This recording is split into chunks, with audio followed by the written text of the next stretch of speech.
These are my disclosures. I don't think any of these have any relevant conflicts with the presentation. So this is a slide that I took from a recent publication that I was involved with. One of our past fellows, Zama Korigami, put together.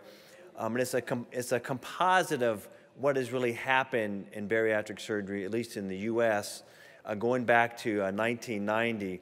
And you can see some of these major changes. In 1990, there were really two operations, open bypass and open VBG. The VBG rapidly disappeared. Gastric bypass catapulted primarily because of the introduction of the laparoscopic approach. Then early 2000s, we see the lap band really begin to increase in a dramatic way, but it very rapidly fell. And in 2014, a very, very small percent of bands.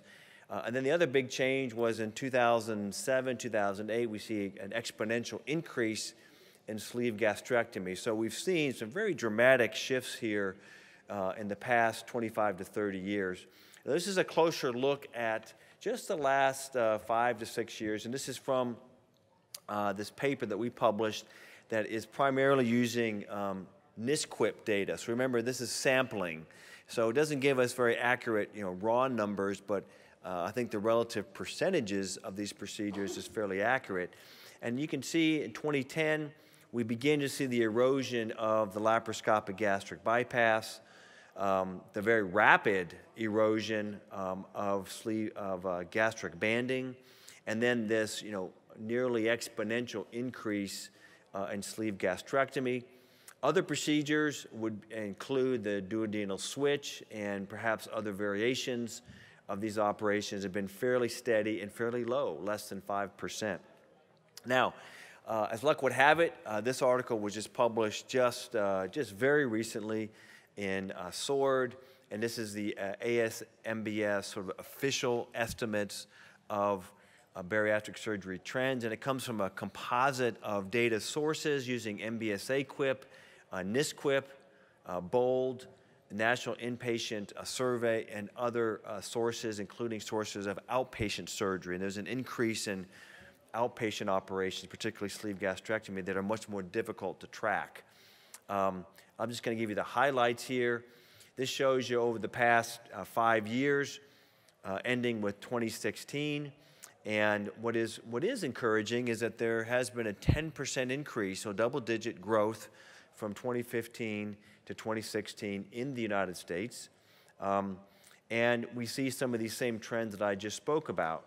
A steady decline in the Roux-en-Y gastric bypass. Gastric banding now is almost gone. It's almost at the same level as the duodenal switch, so very low numbers. The sleeve gastrectomy has continued to rise, now the dominant procedure by far, 58%. And then you see these other procedures. We see a relative increase in revisions, although maybe leveling off, and these other operations. Here's another way to look at the same data in terms of proportions. Go back and look at 2011, where clearly the gastric bypass, Roux-en-Y, was the dominant procedure. Next to gastric banding, the sleeve was barely even on the map then. And then you see the steady erosion of the bypass, disappearance of the band, and the rise of sleeve gastrectomy where we are today. And here's some more specific numbers. This comes from the MBSA-QIP centers that are MBSA-QIP certified. And you can see that of the 200,000 operations, almost half of them are done at these MBSA-QIP centers. And these raw numbers sort of reflect the trends I pointed out to you earlier, again with the dominance of the laparoscopic sleeve gastrectomy and the near disappearance of gastric banding. Here's data from the NSQIP centers. These are centers that are not participating in MBSA-QIP, but are participating as NSQIP sites in a much smaller number. But these trends pretty much mirror what we see, I think, in the MBSA-QIP centers. Now, to share with you some data from Canada, and Canada, MBSA-QIP does have some Canadian centers. It's not a huge number.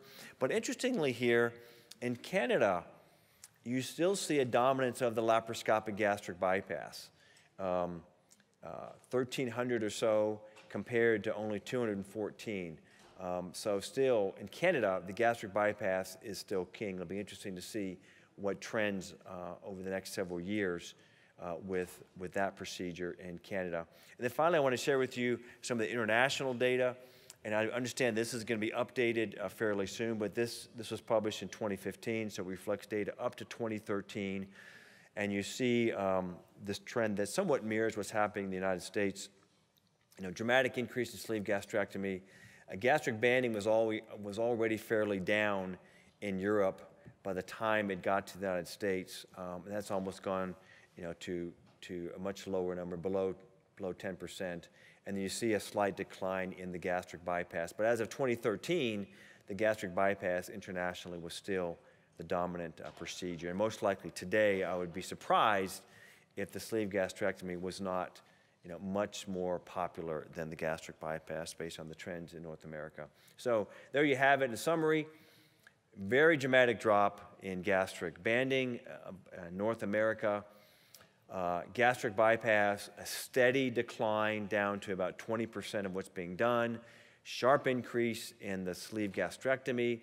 The BPD, revisions, and other procedures have been fairly stable, and the sleeve gastrectomy has really catapulted itself as the #1 operation, and it's basically taking the market share mostly from the gastric band, but it's also eating into the gastric bypass as well. So it looks like the international trends are similar, and I'm very anxious to hear what's happening in Japan.